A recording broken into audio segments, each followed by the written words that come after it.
Hey, children. All children, not just mine. Especially the ones, as they're growing up, but with good parents, decent parents. I mean, everyone's trying. But it's not a safety issue. You have to honor your parents. Even if you had terrible parents that were wounded and made mistakes, the Bible's the only commandment with a promise. Honor your parents and live long and prosper. And so here's an analogy that this is the kind of object lessons that Sandy and I would do in church. But right here we have a huge, beautiful, yet aged, and most likely completely gone to be with Jesus. This tree right here, see? So if you look down, it looks strong at the base. Oh my gosh, look at that. Okay, well, we got some scars, maybe some kind of chronic issues or disease or whatever, and all of a sudden it gets in the bones or in the structural member of the tree, and if it goes unabated, like sin, it ends up rotting from within. So that's a analogy. But along that way, us older parents, i.e. myself and Sandy, are getting old and decrepit and starting to, well, not decrepit, sorry. We're in Christ. But our bodies, this vehicle that sends, that we're driving right now, that God loaned us to learn life lessons and be part of his kingdom. Come here, Max. Well, this is one of those object lessons. So right here, this tree, first glance, looked okay. If you look at the different perspectives, it looks okay. Maybe that tree didn't show you its wounds and imperfections and things that they struggle with in this life, and that they took them down to a point where they grew strong, raised beautiful children, but then they got tired and they just started had to lean into God, and then they died. And so before they die, your parents, I'm speaking, or loved ones, especially parents, these children we raise, these little small offspring, come here, Max. These little small offspring are, we're raising them right alongside us. So here's this viable tree holding up, in a sense, the older tree with just a tiny little kiss. But if you look further up, it held it way up, way up there. That whole top broke off. This tree would be down on the ground had it not been for someone to lean on, okay? For one of their offsprings to lean on, or friends to lean on, God to lean on ultimately. But in these vehicles, these perishable bodies, we lose sight of what God is, what our purpose is, and we tend to get weaker as those we see the strongest get weak. So as we age, parents, grandparents, great-grandparents someday, we have to lean on the younger. And so we have to raise them in the way of the Lord. If you raise them in the way of the Lord, they shall return. And that's what all of our children have done. Now, right now, they're reeling because the strong, beautiful, amazing 35-year marriage mom, Sandy, my wife, their mother, passed away in February. We're all struggling. But I finally stopped with my own willpower, trying to do what I thought God needed me to do and feel like a failure because Sandy died, and leaning into what the promises are. And her promises were fulfilled, all of them. She wanted to be here longer, and who wouldn't? But she leaned on us, and she went to be with the Lord, walking 2 days prior to her. Maybe 2 days, no, we were helping her, but probably 4 days before. She would kind of get up and try to get out of bed. We had to help her, but she was going to do whatever she needed to do as mom. She was on autopilot because she was then a little child needing help, needing people to feed her, needing people to help her bathe. And it was sad for her because she's strong and she's a mighty oak, but she started to break down 17 years ago. And so we raised all these beautiful children, God blessing us along the way. And then now we got to lean on them. Guys, us older parents that have made mistakes, you got to lean back into your child and say, hey, I made mistakes, so that the younger can hold up the older, just like this tree. The Bible shows a lot of illustrations of this. They had to help Moses hold up his arms while he was praying. There's several examples of that where us elders, if you will, start losing our grinders and our not our wisdom, because our wisdom's amazing, but we start losing our that fire, and our body's breaking down, so we have to deal with all the things that are headed to eternity, to see God himself. If you try to do it by your own free will, you will fail. I've left some areas out of my life for God that were my strong will, and that was why I can white knuckle this life, and people will like me. No, they won't, because if you work harder than them, they stab you in the back in the federal government. That's just fact. It's always been that case. Everywhere I went, I've worked. People get envious because you get rewarded, or you don't even get rewarded, and you just keep doing it nose down till you fall out. That's what happened to me. And those weak-minded, play by the world's rules co-workers you got that would just as soon say, hey, lean on me, and as soon as you do, they jerk their fucking, sorry, shouldn't be cursing in this, I'll bleep that. They jerk their support away and let you fall. And they go, ha, ha, ha, you failed. Now I get to be conqueror of you. And listen, that hurts your pride if you're somebody like me, because hard worker and all that. But it's my pride that I had to kill. My pride I had to kill. Give all of my will over to God, crying many, many, many moons. And I needed to do it alone. I needed to go back and listen to Sandy and I's talks. One of our talks, just 20 days or less than that. Yeah, about 20 days from her passing was just like we were talking in our younger years. Plans, goals, looking for the prize. And she inspired us all to the point where our kids were not, there was some, Sandy had her reasons, but she did not want to look weak. And she always looked like $1,000,000 as best she could. And she had some insecurities, and there's nothing wrong with that. It's not, you can be a little bit vain if you've lost all your hair and you look your lowest, and you can look beautiful again. And it's a light, and it's a sweet aroma to God. And she was always confident, but underneath she was always wanting to not stick out, not be, she felt guilty about her brother and her sister and their woes in life. And it just trapped her. The last thing she says is, how am I going to teach 1,000 women about how to be an amazing mom, grandmother, Christian, wife, not even just a Christian by the Western sense, but a true follower of the way. And her and I worked our salvation out. Since 20, I think we both got saved in the same year. Actually, I think she was early 90 or late 91 December, and I was early 92, February 92. So from that point on, I was filled with the Holy Spirit. God rested inside me and then started guiding me. And as long as you listen to that still small voice, he'll get stronger.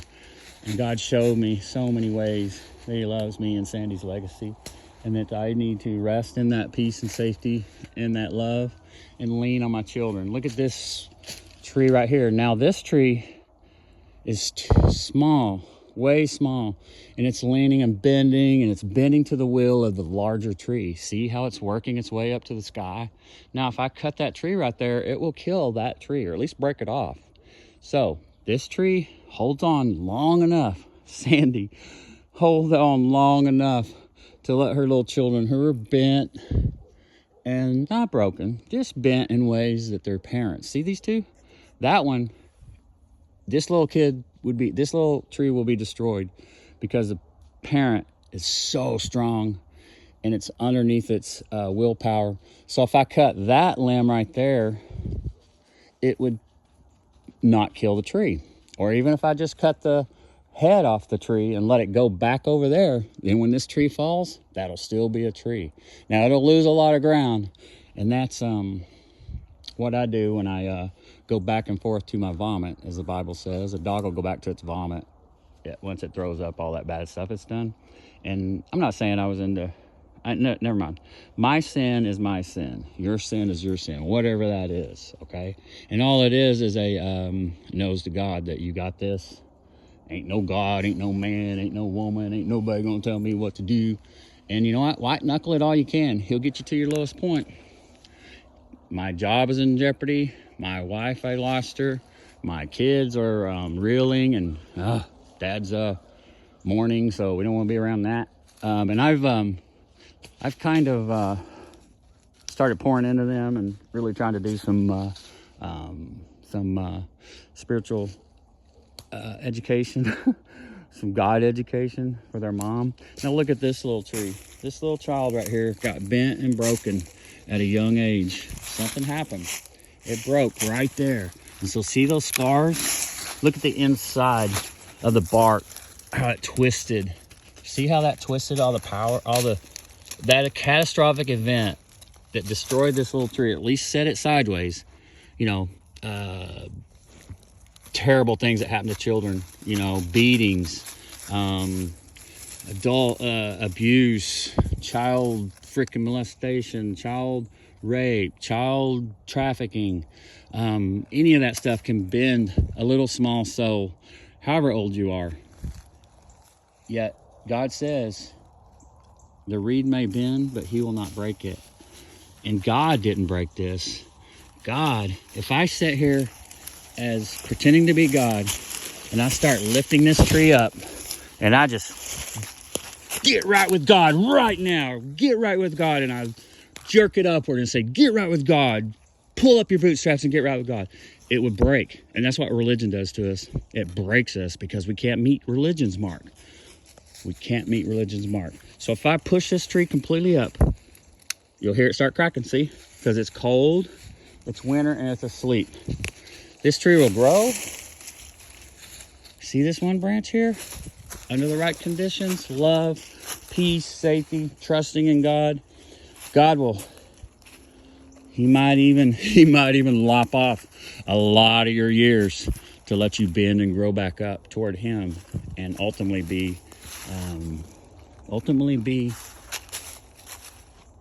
where he called you to be.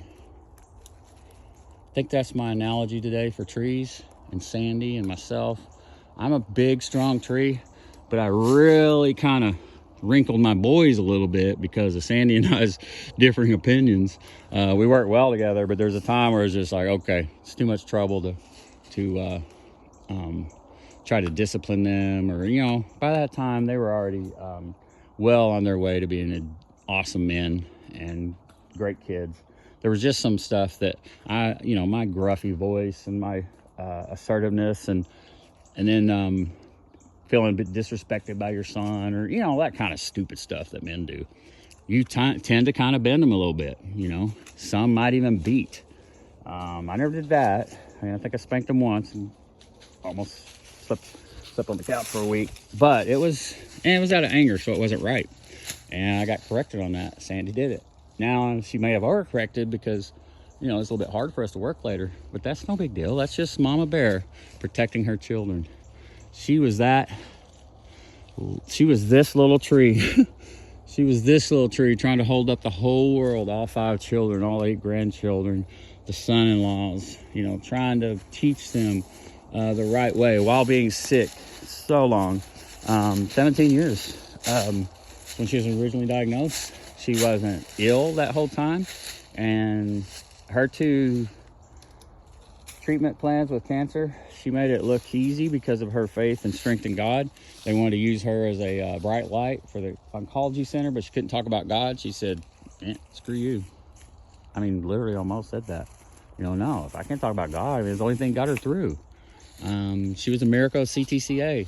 Walked in there. She was on 10 liters of oxygen, getting ready to put the ventilator on. I had a frank conversation with the doctor and said, give her a chance, give her a chance. She just beat down. She'll put her makeup on, buy her a nice wig, and you won't even know that she's bald underneath. And she'll be beautiful, and she'll shine again. And she did for 2 more years. And her going out in our home was a beautiful thing. It sucked, especially for the children. But She hated the word hospice. She was only on hospice 6 days. So called them on a Friday, said, hey, we probably need to do this. We're not getting the right pain meds for her struggles, i.e. not breathing. And that Saturday, the nurse was out by noon.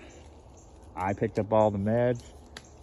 Sandy agreed to it. She was still good to go. She wasn't happy about it, but she said, yeah, I need the help. And then that gave her relief as we tried to care for her, and all the kids want to talk to her and get their things off their chest that they didn't say that they wish they would have. They're freaking out, just like me. They're becoming nurses, not children, and so we're all dominant in there and butting heads, and it was okay. I stepped back a time or two, but I was very protective, and you will bite your kid's head off if you think they're not going along with the plan. And I was her hospice nurse for times that I needed to be, and I was her, not nurse. I mean, I nursed her back to health in times where she couldn't push herself, couldn't move herself, non-ambulatory for 3 or 4 months this time. And by July, after telling her she was going to die March 19th, by late June, early July, she was pushing her wheelchair into the CTCA, and she stepped out of that thing probably 2 weeks later, and she was walking up to 6 miles, less than a month before she died. She walked a mile 2 days before they told her, this is it. You got about 2 weeks. And we had the family talk and all that. So all that off my chest, just to say, look for God in everything, because this strong tree right here is Brett and Josh for me. They're just barely touching me to help me, and then look at all the scars it's created with the 2 trees rubbing each other. This one, when I cut it, if I cut it, man, look at that. I'm not going to cut that. I'm just not going to be tangled up in this mess. And so I'm going to step back into God and say, God, you got my children, you got my legacy, you got my career, you've got my wife. I'm so thankful for that. I kept saying, I was being disrespectful to God. God, take me in her place, take me in her place. That's noble and that's wise, but it's also not God's will necessarily. And so if you're trying to assert your will on God, you will be miserable. You better not try to assert your will on God by being a better this, better that. I'll show them. I'll be better than the neighbors. I'll be better than my brother, my sister, my cousins, my uncles, family, friends, everything else. This tit for tat with the world spiraling out of control like it is right now, this coming from a Cold War veteran. People, you better get close to your peeps. You better love them. You better work out your little tiny little nuanced differences that causes people to say mean shit in an instant. Got to cut that out. That's me. I'm working on it. I'm forgiving. I'm getting rid of bitterness. I'm understanding that we don't war against flesh and blood. We war against the enemies, the prince of the air, the prince of the powers and the principalities. God gave Satan rule of this world because man handed that role to him when Eve sinned. And that's what happens. The enemy comes into the camp, typically through the weak. This is a military term too. We're only as strong as our weakest link. If we're, like a 10-person squad, you've got a terribly weak member that's not carrying their weight. Everyone else has to pick up that weight. And that's what I've been doing in the federal government for over 20-something years. Military, 6 years. And it just, you got good work ethic. It finally just gets your bullshit meter pegged out to where you can't stand one single word that is an injustice. And that's where I was at work. The reason I am is because I saw every injured employee. I saw the incident reports for the dead employees. I had to investigate such, or at least try to get the supervisors to investigate, which typically on the minor injuries, everyone was faking. Even major injuries, they're faking. And so that's the culture that I work against in this federal government that I gotta get out of. And I appreciate the government. It's done well for me. But I can't tolerate any more of the hypocrisy and bullshit. And once leadership above me has lost my faith and respect, I have to work around them. And there's plenty of avenues to do that.